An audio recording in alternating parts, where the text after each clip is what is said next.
Hello, faithful, and welcome to the 49ers Plus podcast. I'm Al Moriello, and this is your source for the most objective 49ers discussion. Only smart takes, never any clickbait. And today, there's going to be no preamble. We're just going to jump right into the 49ers Bucks preview. This stream is coming a little bit later than I thought. Apologies for that. So let's just get right into the 49ers and Bucks playing on Sunday, 4:25 Eastern, essentially a preseason game with all the players that each side will be missing. We'll get into that momentarily, but let's start off with Mac Jones, who will be starting and is pretty darn banged up. It's not just the PCL. We learned this week that Mac Jones also injured his oblique muscles, which are the side of his ribs, and that occurred on the last snap he took of the Rams game 2 Thursdays ago. So the PCL, the knee, he'll be wearing that brace.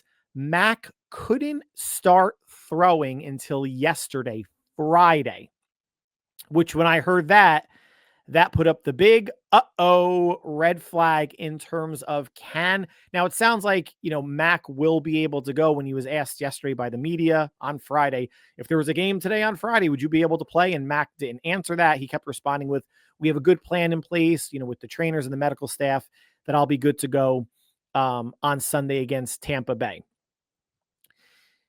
Very scary to hear. Now the oblique is something that kept, Nick Bosa out at times, and maybe that's a different activation of the muscle at defensive end than at quarterback, but this is how I'm thinking about it, maybe because I'm a little bit pessimistic and worried given how much of a beating Mac Jones took against the Rams and what this oblique could mean, especially when he hasn't thrown since the Rams game until Friday, October 10th, which is again a little over a week, so 8 days. But he is one bad throw or one bad twist or tackle away from us seeing Adrian Martinez in at quarterback, which is another scary proposition. Yes, Adrian Martinez was the UFL's most valuable player. He has time on the Jets training staff with Robert Saleh. Or staff on it with Robert Saleh, who spoke very highly of him in the press conference yesterday. But I know I could speak for the entire fandom saying we do not want to see Adrian Martinez at backup. I highly doubt he's the second coming of Brock Purdy or Nick Foles or any other successful Jeff Hostetler, Doug Williams, any other successful quarterbacks in NFL history. And there's a lot of discussion with the fan base in terms of Mac Jones is 3-0, Brock is 1-1. Do you stick with Mac even when Brock's healthy? And my stance has been and will continue to be, regardless of what Mac does, when Brock is healthy enough to come back, and it should be as close to 100% as possible, then Brock comes back as the starter. Mac knows why he was brought in. Capable starters are brought in to keep the team afloat, to get a couple wins. You're seeing what's happened with Cincinnati. Burrow goes down. Browning is terrible. They trade for Flacco. Lamar Jackson goes down. The Ravens defense is terrible. Cooper Rush comes in. He is not the right backup for that team. They're probably going to lose on Sunday against the Rams, although we will be rooting for the Ravens as a fandom. But it's Brock Purdy's job when he comes back. I think, at least with this very smart viewer and listenership, I think we can all agree on that. But what I would say is, Mac Jones should quarterback for as long as possible, as long as his body can hold up. And there might be a situation next week where it's, all right, they got a Sunday night game against Atlanta. Who's healthiest to play? Who's healthiest to start? It could very well become a war of attrition at some point. But I think the luxury of having Mac Jones, who's a starting caliber quarterback, as the backup, starting 3 games already, going into his 4th, over 50 career starts in the NFL, is it should give the Niners the luxury of more time for Brock to heal. I don't believe Brock will ever be 100% healthy this year. I'm not sure if Mac will ever be 100% healthy this year. The only way that'll happen is if one or both of these quarterbacks at some point get an extended period to not play and rest, right? Folks on social media mentioned, people at practice, that they saw Brock Purdy pushing a heavy sled at practice, and there was an uproar of why he was doing that. And I'll use one word: rehab. There are things that he needs to do to strengthen the toe, gain flexibility, obviously not cause any other inflammation or irritation. Turf toe can be a bitch. You saw what happened with Joe Burrow and other quarterbacks that has, and players in general. that it's affected. He needs to continue to rehab, but either one of these players, like Mac at practice, didn't throw until Friday. He's still on his knee. He is obviously walking, doing whatever he needs to do in the weight room with rehab, taking snaps, and now with the oblique. And he even said he was saving some throws on Friday. There was a lot of volume of throws that could have happened. Adrian Martinez is there as the number 3 that took more snaps than usual, which is good in case he needs to come into that Tampa Bay game. But I'm sure all of us, if he needs to come into that Tampa Bay game, we're all going to be in uh-oh mode. But if Mac's body can hold up, and kudos to Mac, he's taking a beating. He's playing through stuff that can be played. And make no mistake, he's playing through things that can be played through. Brock has an ailment that unfortunately cannot. And maybe you are a little bit more cautious with your franchise quarterback than you are with your backup quarterback. But if Mac could not go, they're not going to put him out there to totally put his abdomen, his sides, his torso, his knee at risk and jeopardize him long-term. So it's going to be, if Mac can play this week and against Atlanta, maybe that gives Brock enough time to come back in 3 games from now against, I believe it's at Houston, and then they're at the Giants. So additional players out or issues. So Ricky Pearsall out. I never thought, once they said PCL, and remember, that's what Matt McCaffrey had when he came back and injured himself in Buffalo, which is surprising to have a knee sprain in a snow game when you would think that there's not much grip going on with the turf. But then again, Pearsall wasn't a twist. It was him falling on his knee. It was a body weight type of injury, which is potentially what maybe McCaffrey experienced in that Bills game. So Pearsall's out. Juwan Jennings is questionable. He practiced in a limited capacity on Thursday, a bit more on Friday. It's now been 2 weeks. How badly is Jennings hurt? The Niners are not going into any sort of detail in terms of severity of injury for anybody. They're just, he's making progress. He has a chance. The arrow's pointing up. He's doing better type of discussions regarding any of these players. Jennings has had the ankle issue for a while now. And that's, again, another ailment that's only going to heal with rest, but they need him. They need him or Pearsall, ideally both, with everybody they're missing. And Mac was very decisive against the Rams. There weren't really many or any shot plays downfield. Big game by Kendrick Bourne. Demarcus Robinson made his return, hopefully after another week of practice, more acclimated to the offense with Mac Jones. Christian McCaffrey, another good game through the air, not much on the ground, but they controlled the game, controlled the clock, and Mac was decisive. Jake Tonjes, 5 or 7 receptions against the Rams? Been a really nice surprise and a good addition to the passing offense. A revelation, really, considering everything else that's been missing. So the wide receiver situation, a bit in flux, but getting healthier. They're definitely not getting more injured, at least right now, before this Tampa Bay game, would be huge if Jennings can play. Now, let's just quickly talk about the Niners working out some players due to injury. Worked out 7 players this week. Interestingly enough, only wide receivers and quarterbacks. The Niners worked out 4 wide receivers, which to me is surprising. Obviously, Pearsall hurt, Jennings questionable, Ayuk on IR. They still have 7 wide receivers on the 53-man roster, and they'll have 5 to suit up against Tampa Bay. It'll be Jennings if he can go, Demarcus Robinson, Sky Moore, MVS, and Kendrick Bourne, right? And then on the practice squad, you still have Junior Bergen, Russell Gage, and Malik Turner. So to work out 4 wide receivers, and a lot of them, one of them was a rookie, and then a couple of younger second or third year players. We could read into that and wonder, is Pearsall's injury worse than they're letting on? Is Ayuk's recovery and timetable much farther out than the original discussion of Kyle Shanahan saying, oh yeah, maybe somewhere around week 6, which it's week 6. And obviously they're saying that he's nowhere close, maybe sometime in November.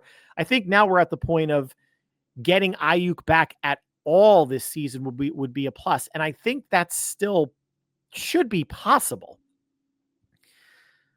more than just the ACL obviously was involved, but 4 wide receivers worked out and 3 quarterbacks, including Desmond Ridder and Nathan Peterman. Now, how bad does your quarterback situation need to be to bring in Nathan Peterman at all? Right? And then there was like a no-name quarterback that I didn't recognize that was brought up.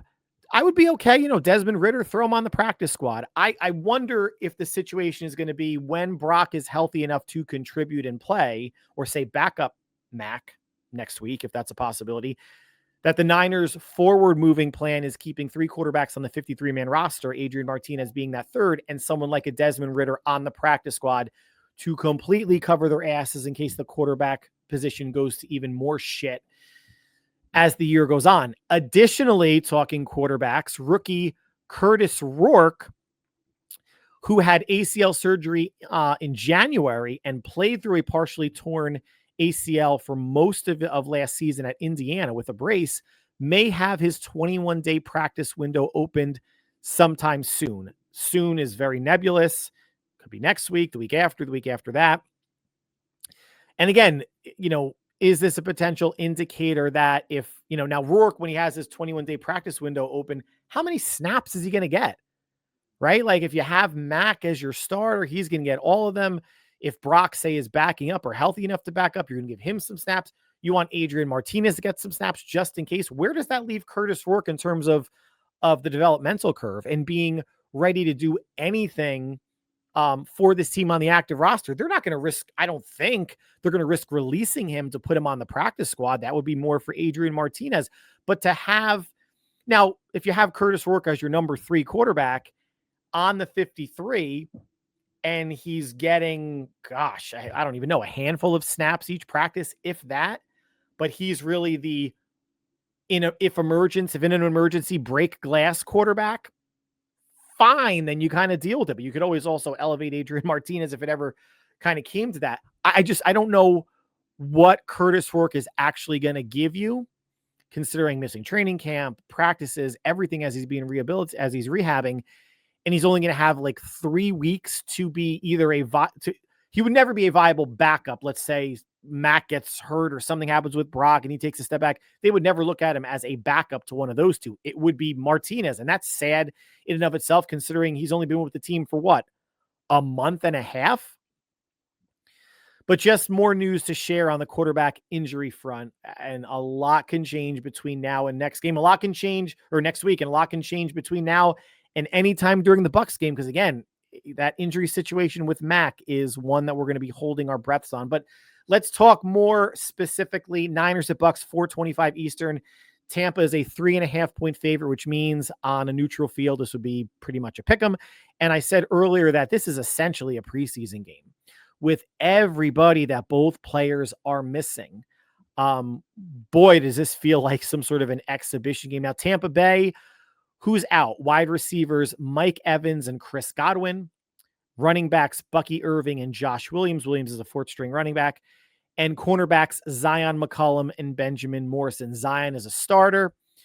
Benjamin Morrison is either their 3rd or their 4th corner. So 2 of their top 3 corners, because Emeka Egbuka has been balling out as a rookie, and Chris Godwin has been slowly coming back from the ankle injury from last year. Evans aggravated his hamstring, and Bucky Irvin really emerged as the starter last year, but they're getting some decent play out of Rachaad White as well. So they're missing 2 of their 3 top receivers, their top running back, and 2 of their top 4 corners. The Niners, we know quickly, obviously, it's Purdy, it's Ayuk, it's Bosa, it's Kittle, it's Pearsall, Yetur Gross-Matos out, hamstring injury. Kevin Givens, they opened up his practice window. I don't know why they didn't wait a week. He's not going to play defensive tackle, and Jordan Watkins with the ankle injury. Why they did not put Jordan Watkins on IR when this happened, I do not understand. Obviously, you need players to be inactive, so it might not be worth signing somebody else to take his place or whatnot if you need, 5, 6, 7 inactives anyway. But I still question if Watkins is going to see the field at all this year, not due to injury, just due to situations. Now, questionable Jennings, tracking like he might play. Defensive tackles, Alfred Collins and Kalia Davis. Davis, who had hand surgery, will be wearing a club. Robert Beal, I could not tell based on the injury report. He did not practice actually at all this week. He didn't have a designation as either like doubtful, questionable, whatever.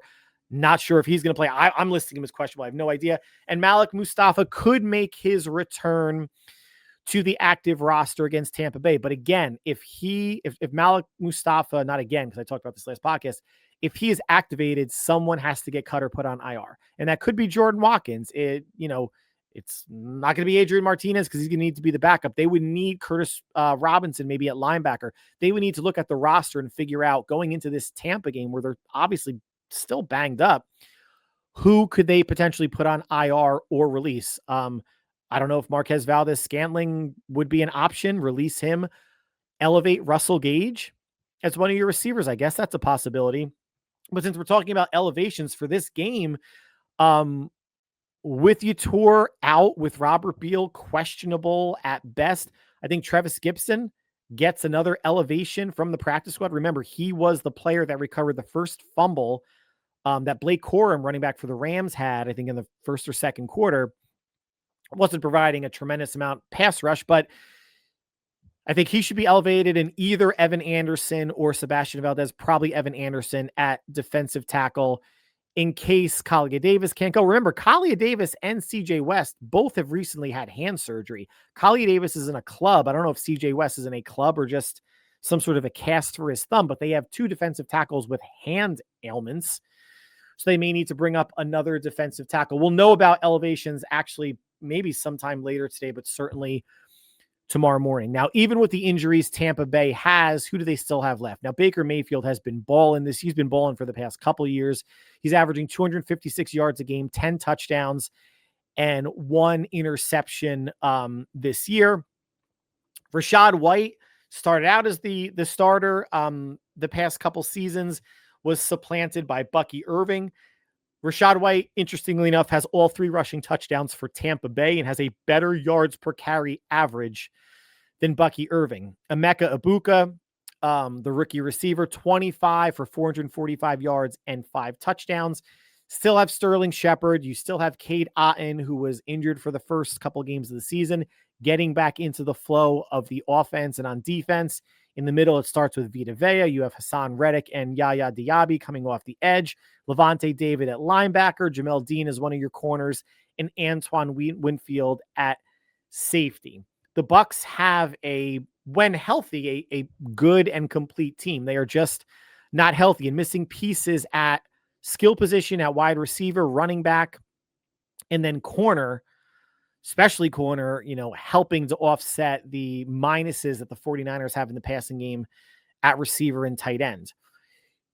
When you look at where these teams are ranked in terms of yardage or points scored, offense and defense, they're not all that far apart. Where the separation actually occurs on offense, running the ball, Tampa's actually 22nd in the league. They're averaging 110 yards a game. The Niners are significantly worse than that, averaging only 85 yards per game. And in points scored, Tampa's scoring 27 a game. The Niners are at 21. When you flip it over to defense, the big disparagement is in run defense. Tampa is 8th, allowing 92 yards a game. The Niners improved some the last couple weeks, now up to averaging, allowing 108 yards a game. And in points, here's a big disparity in San Francisco's favor. The Niners are allowing 19.6 points a game. Tampa Bay is allowing 26.4. And these are two teams, every single one of their games has been a one-score game. For Tampa Bay, all of their wins have been last drive of the game wins. Heard some media members asking, did coaches have to instill in you that you have to play a full 4 quarters?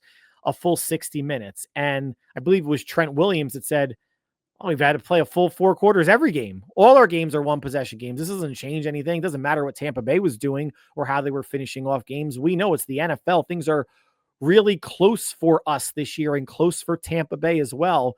It shouldn't be something that's drilled into players' heads that you can't let up. What aspect of this Niners team do you look at and go, oh yeah, they can let up at times? There's no aspect. Even when they were up 14-0 on the Rams, that was just to draw us in to get us to watch and be emotionally invested in a game that we thought San Francisco had no business being in, leading at any point, or winning, which they obviously did. So the Niners and the Bucks are both going to have their hands full. And, some 3 keys to the game or things I'm going to be looking for. Can the Niners protect Mac Jones? This is probably the most important thing because the Niners go as Mac goes. If he gets knocked out of the game, they're going to lose. Now, in terms of a pass rush, Tampa Bay has the players to get after the passer. And again, I don't care about pressures or anything like that, although Mac isn't really that mobile in general, but certainly less mobile now, that if you can make him move and get off his spot, there's much less of a chance of him breaking the pocket trying to gain some yards. But the Bucks on the season only have 10 sacks, and they only have 2 interceptions through 5 games. Now, better than the Niners, no interceptions through the last, 12 games or whatever the heck it is. But protecting Mac is going to be super important because this is going to be a game, again, probably like the Rams game, and essentially every game this season where they're going to be moving the ball better through the air than they are on the ground. Now, Tampa is not, people are touting them as like the number 1 run defense in the league. They're not. They're top 10, which is still pretty good. Obviously, allowing 92 yards, less than 100 yards a game is where you want to be. You don't have to be top 3 to be allowing that. And that leads us into number 2. Can the Niners generate any sort of running game at all? Talking to Kyle, and I wasn't talking, but the media was talking to Kyle Shanahan, and even the offensive coordinator saying, the mindset was that obviously the productivity of the runs weren't there. Last week, 33 rushes for 74 yards, a little over 2 yards a carry, but they stuck to the running game. Running game actually got him, I think, 5 or 6 first downs, maybe even more than that versus the game before where it was only 2. So they were able to commit and stick to the running game because they were playing ahead of the sticks. Yes, did they have some, false starts or holding penalties resulting in a 1st and 15 or 1st and 20? Sure, it's going to essentially happen every game. But they were able to stay committed to the run and keep, at least last week, the Rams honest and not be able to tee off on Mac. Mac was only sacked once, but you can make the argument that they kind of did tee off on him. The way they battered him and almost knocked him out of that game when there was a 3rd and 2 or 3rd and goal from the Rams 2 when he got hit by Jared Verse, and it should have been a roughing the passer the way Verse landed with all of his body weight on Mac. Wasn't called. Niners had to settle for the field goal instead, and the Rams went right down the field and tied the game since they missed the extra point. Last week versus the Seahawks, that's where Tampa Bay was, at Seattle. Seattle went 20 rushes for 122 yards and 1 touchdown, so 6 yards a carry. Now, there was a couple explosives, a 20-yard run that, in one case, it was Kenneth Walker or Charbonnet, I'm not sure. They had like a 13 or 15-yard run to help up that average. But Seattle showed that you can run on Tampa Bay. Now, conversely, the Bucks against the Seahawks defense, who was pretty banged up, and you saw it was a high-scoring game, right? Like 38-35. Tampa ran it 24 times for 56 yards and 2 touchdowns. If the Niners get that stat line from the Buccaneers running game, or 24 rushes for 80 yards, 90 yards, they have a really good shot of winning this game, right? Which leads into point 3. Can the Niners affect Baker at all? Now, Baker is not a mobile quarterback like Kyler Murray is, but he will break the pocket. So I'm curious now, and this may be the approach all season, if Robert Saleh knows he's not going to get a pass rush with 4. 1, is he going to blitz more? Who knows? I mean, maybe they feel comfortable blitzing when 2 of their top 3 corners are out, perhaps. Or do they play rush contain like they played with Kyler Murray? Rush in a way that you are keeping him in the pocket, making Baker make a decision to find the open man. And best that you're really hoping for is, could the Niners get there with 4? Sure. Am I betting on it? No. But the best you're hoping for is maybe the protection is holding for so long that there's an offensive holding call. Baker has been protecting the ball well this year and last year, but historically he has been known to give it up. Can the Niners get a turnover? If it's a fumble, special teams fumble, running back fumble, a receiver coughing one up, can they get one through the air? Can Baker give one up? this game to me doesn't feel like the Rams game where I said the only way that the Niners have any sort of chance is if if the game unfolds in the exact opposite way that the Niner Jaguar game unfolded. Remember, like 4 turnovers, punt return for a touchdown, bad kickoff return at the end of the first half, giving the Jaguars an opportunity to get into field goal range to add 3 more points.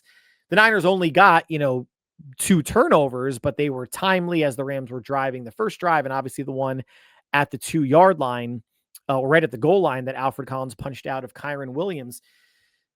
This is a game where they might need to win the turnover battle, even if it's 1-0 or 2-0. If they can protect the ball, protect Mac, and make Baker and this depleted-ish offense, I mean, the Niners are a depleted offense. We'll call this a depleted-ish offense. Then they have a good chance. Yeah, the Bucs are a good team. They're 4-1. Only loss was at the Eagles, which at the time was a good loss, and the Eagles are still the defending champs, but now the Eagles have lost back-to-back games to the Broncos and got, basically run out of the building by the Giants on Thursday night. This feels like more of a winnable game than the Rams game, obviously. The Rams were much healthier than the Bucs are going into this game. The Niners have, I think, beaten the Bucs 4 straight times. One last year going down to Tampa Bay. I don't know if that was that McCaffrey's return. I think that might have been McCaffrey's return game. And Kyle is not shy about, oh, you're healthy, I'm going to overuse the shit out of you. Ricky Pearsall had a touchdown that game, and they had to hold off a last drive, one of the few times that Nick Sorensen's defense was able to close out to hold on for the win. So there's a path to victory for San Francisco. As beat up, the way that these teams are all so beaten up, it really stresses the idea that the team that makes the least amount of mistakes is going to win this game. You can say that about any NFL game, any week of the season, but when you have both teams missing so many key players, especially on offense, and offense points might be at a premium. It could be a field position game a lot. I don't know how often you're going to see teams going for it on 4th down, unless it's like, a 4th and 1, 4th and a half of a yard where you can get a QB sneak in or something you feel good about. I'm not sure of these like 4th and 4s, 4th and 5s around midfield. I don't know if you want to give a depleted offense on either side the possibility of good field position to get in for a field goal or potentially drive down for a touchdown. Now let's kind of roll into the prediction. I said it a couple times and led with it. Mac's health is concerning, right? It's not just the knee, the oblique. Now you have 2 different possibilities, ailments that could flare up and cause him to be knocked out of the game. And if Adrian Martinez comes in, it's going to be a big, this game is probably lost moment for San Francisco. Getting Jennings back to somewhere close to even 85% would be so big for this team. Robinson came back last week. If Jennings comes back this week, that's a help to Mac in the offense. If Kittle can come back next week against Atlanta, that's big. If Pearsall can come back the following week at Houston, that would be big. And maybe Brock as well. And maybe when you get through the next games, at home for Atlanta, at Houston, at the Giants, and then they're home for the Rams, maybe you get Ayuk even back for the Rams games. So you're talking, essentially 4 weeks from now. And if Ayuk's not close, maybe, even 4 weeks is too soon for Ayuk to make his return. But stacked wins so far, right, guys? We know how important getting to 4-1 is. 4-0 in the NFC, 3-0 in the division. It's an NFC game, big game, not as big as an NFC West game, but a big game in terms of potential playoff seeding, because you have to figure Tampa's going to win the South. And if the Niners keep on trucking and put themselves in positions to win the West, now you're talking about playoff seeding. Philly's 3-2, Detroit's 4-1, who's going to Kansas City this week, and that whole division may beat itself up, a little bit. So if the Niners are a division champ, we're getting well ahead of ourselves, there might be a path to a 2 seed, right? Especially if they can get a tiebreaker over a team like Tampa Bay. And they have Atlanta coming up next week, who'll be the only other potential challenger to Tampa Bay in the division. If they could beat Atlanta, then they have the tiebreaker over Atlanta. So getting to 4-1, and then some games coming up between Atlanta, Houston, and the Giants, 2 of those 3 games are winnable, right? The Atlanta game at home is winnable. Houston put it on Baltimore, but Baltimore's terrible. Otherwise, Houston hasn't looked pretty good, although they have a very good defense. And the Giants, seem to be undergoing a resurgence behind Jackson Dart and Cam Scatterbo, but they're still the Giants. They're still not a very good team. So regardless of what happens with this Tampa Bay game, if they can go 2-3 the next 3 games, that puts them in really good position in the conference, especially if they can win Atlanta and the Giants NFC games, right? And get healthier as you lead up to that 4th game at home against the Rams. Now, all that being said, listen, the Niners have bucked a lot of odds, as have the Bucks. I shouldn't have said bucked and Bucks, whatever. The first 5 weeks of the season, the way that they've been in both teams been in every single game, 1-score games. And I should feel better about this game at Tampa than I did against the Rams 2 Thursdays ago. And I do. I do feel better about San Francisco getting a win this week than I did last week. And I picked the Rams to win that game 23-16 or 23-17. So I still had it as a 1-score game. I didn't have the Rams, blowing their doors off. It's a division matchup.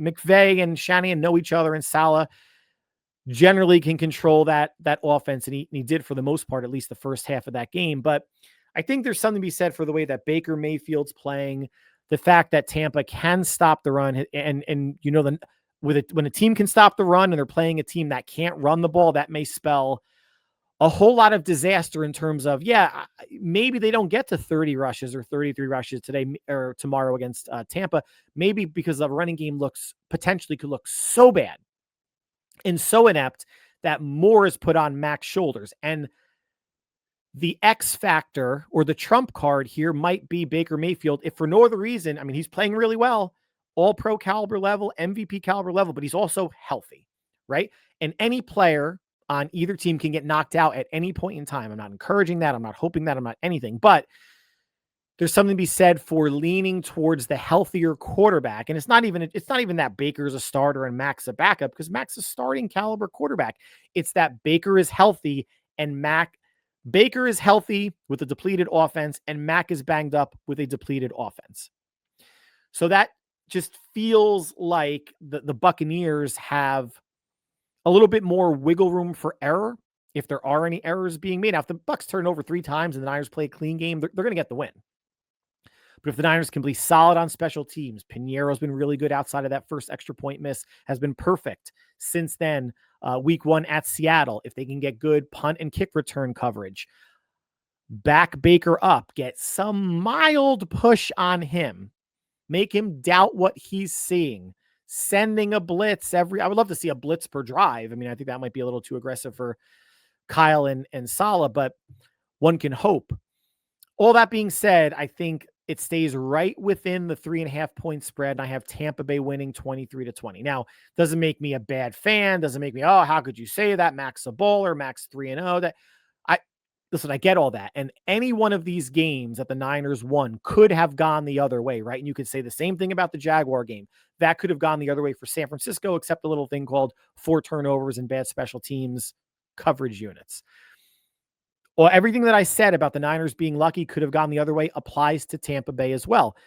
What I will say about this, though, is good teams find a way to win these games. And that's usually said about teams that are healthy. Even if a team is healthy and struggles, this is not college football. There's no power rankings or polls that determine actually not only who you beat, but how badly you beat them and how good you look doing it. It doesn't work that way in the NFL. So these are 2 teams that are good teams. They're both not at 100% health or anything near it. So it becomes a scary proposition moving forward that when these teams that are getting wins like this, not at 100%, what does it mean when they get closer to 100%, when they get to 80, 85, 90, 95%, in terms of players back and contributing to the offense? I'm not saying the Niners are due for a letdown or that was such an emotionally charged game at the Rams in overtime. They did get an extra 3 games to recover from it, but I could see there being something of a letdown. The Niners starting off a bit slow. It's a 4:25 local Eastern time zone start, which is better than 1:00, at least for the Niners players' body clocks, but it is still traveling across the country. I could see this game going either way, guys. Vegas is telling you it's a coin flip based on the point spread favored at home for Tampa Bay.